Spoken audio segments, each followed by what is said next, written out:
Hi everyone. Can you hear me well? Okay, Yes. great. Um, Hi, so I'm Stephanie. I'm from SETS. I'm the Sustainability Business Partner for Food Solutions, and I'll explain what that means in a bit. So with me, I have two colleagues here, Han Ming from the technical team and Jerome, who's a decarbonization expert. So if you guys have more detailed questions, we can definitely take you through them.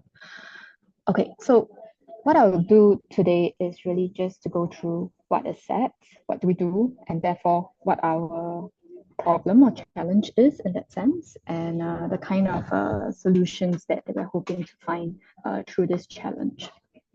Okay, so about SET, we're headquartered in Singapore. We are a Singapore company. We are one of the world's largest cargo handling services and also airline caterers.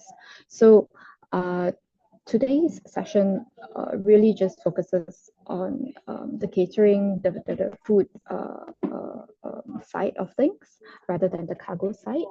So previously I mentioned that I'm from the food solutions team. So this is really a business unit within SET itself that looks at serving airlines, institutions, different types of catered food. We do have central kitchens here, very close by the Singapore airport itself. And with that, obviously comes with certain challenges when it comes to decarbonization. So we do have a quite an ambitious decarbonization commitment. By 2050, we aim to be net zero. By 2040, carbon neutral. And in the very, very near future, 2030, we're looking to reduce our Scope 1 and Scope 2 emissions by 50%. So what we are looking at here is really our Scope 1, really looking at how might we just reduce our emissions from our gas-fired boilers that we have in our central kitchens here. So in a true blue Singaporean fashion, we love our acronyms. So we have ICC1, which is the In-Flight Catering Center 1, and we have ICC2, In-Flight Catering Center 2. So they are both different catering centers, ICC1 is really nearby the airport, and the other ICC2 is within proximity, but not so nearby. What we have there is a couple of boilers that's used mainly for cooking and sterilization. The stats here, the numbers here, it's also on the challenge statement, so you can take a deeper dive at it. But basically, just to note is that ICC1 has 4 boilers, ICC2 has 3 boilers. And if you're curious about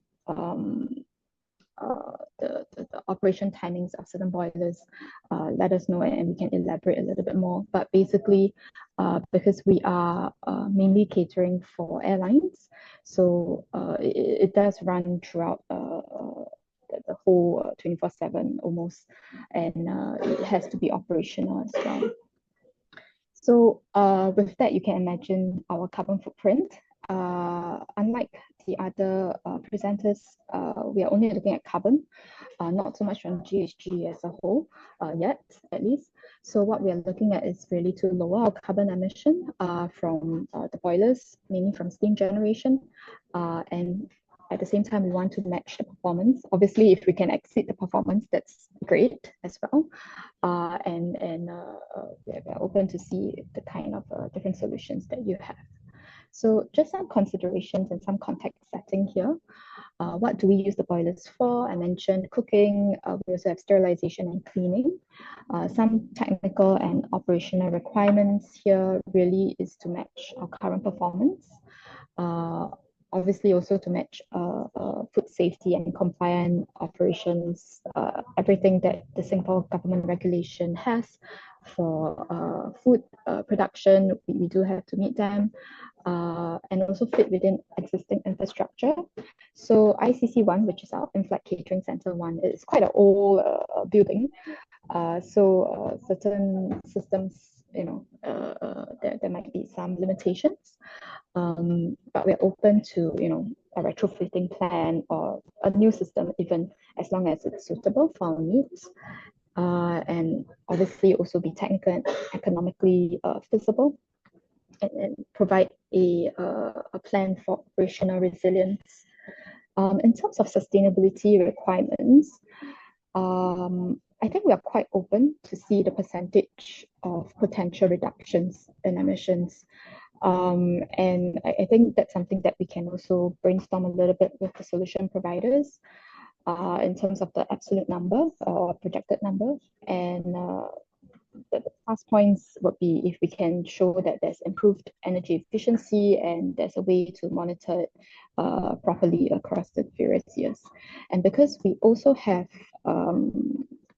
presence in many different countries in terms of like catering kitchens, there's a potential to scale this as well. So I hope that is quite interesting for the solution providers. So far, no low carbon boiler solution has been tested at our Singapore sites yet. So we're quite open to see what's out there. We are also prepared to trial be a POC or pilot if a suitable solution comes up. I mean, it can be as simple as electrification of boilers, but then we also need to consider what does that mean for our manufacturing output, for example. Okay, so I'll pause here to see if there's any questions that we have. Thank you, Stephanie. Very quickly to the floor, anyone has any question, please type into the chat box and we can get it answered. And I think meanwhile, we get the question. Probably I'll just shoot one over to you. And you indicated that there's no low carbon boiler being implemented or tested. Just would like to understand if there's any other solution or measures that has been implemented in the past to actually reduce the carbon emission in this, either from the boiler's perspective or other operation. And is there anything to learn from that experience? Ming, do you want to elaborate a little bit?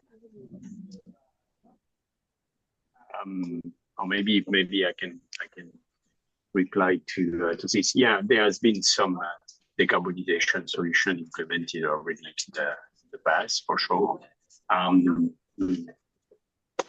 Some related to energy transition and basically procuring renewable energy, either from on-site solar solution, some others regarding energy efficiency and lowering our electricity or energy consumption in our operation. But as Stephanie has mentioned regarding the boiler itself, we are really at the beginning of the journey here to look at the potential solution that will decrease our carbon footprint related to that. So for the boiler, in the beginning. Got it. Thank you, Jerome. We have a question from Mati Shani. Do you utilize any seawater in your operation? No. I don't imagine so, right? Yeah. I think this was for the previous one. The previous one. Huh? We use gas. Yep. Sorry, I'm answering the question. What is the fuel used for boiler operation? We use natural gas. I think in one of the slides we were showing the consumption, the annual consumption of natural gas that we have. But yeah, the 7 boilers that are part of this challenge are all using natural gas. Thank you.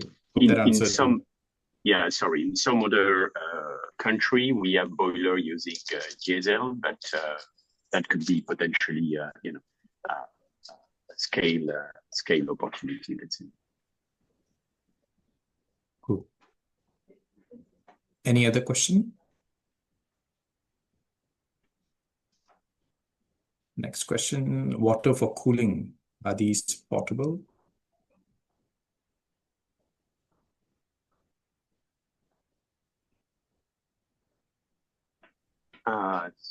Sure, I'm not Sorry. quite yeah. sure what this question is referring to in terms of cooling. Yeah, I'm not sure to understand the question either. What do you mean cooling? Oh, okay. The water we use to cool the boilers, is it? Yes, I believe so. Yes. And Ming, would you know about this? We do not use any water to cool the boilers.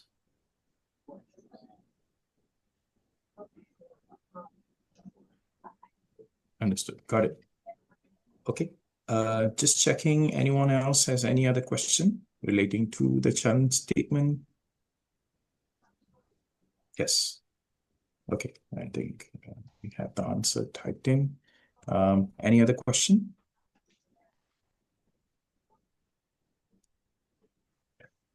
What does that stand for? HHO? I think it's H2O, water Oh, or okay. hydrogen. No. No, No, okay. it's not. So what is HHO? Hydrogen, okay. No? I mean, to the best of my knowledge, I don't know if you have any different information, but we haven't used, we haven't tried hydrogen. Good.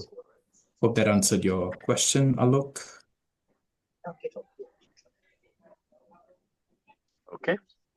We are curious to hear about it. Cool.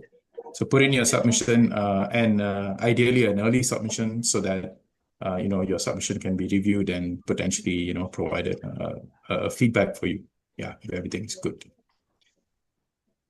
All right, fantastic. I think we don't have any more questions from the floor. I think with that, I would like to thank SATS team, Stephanie, Jerome, and Yong Han, for attempting to elaborate the challenge statement and also answering questions.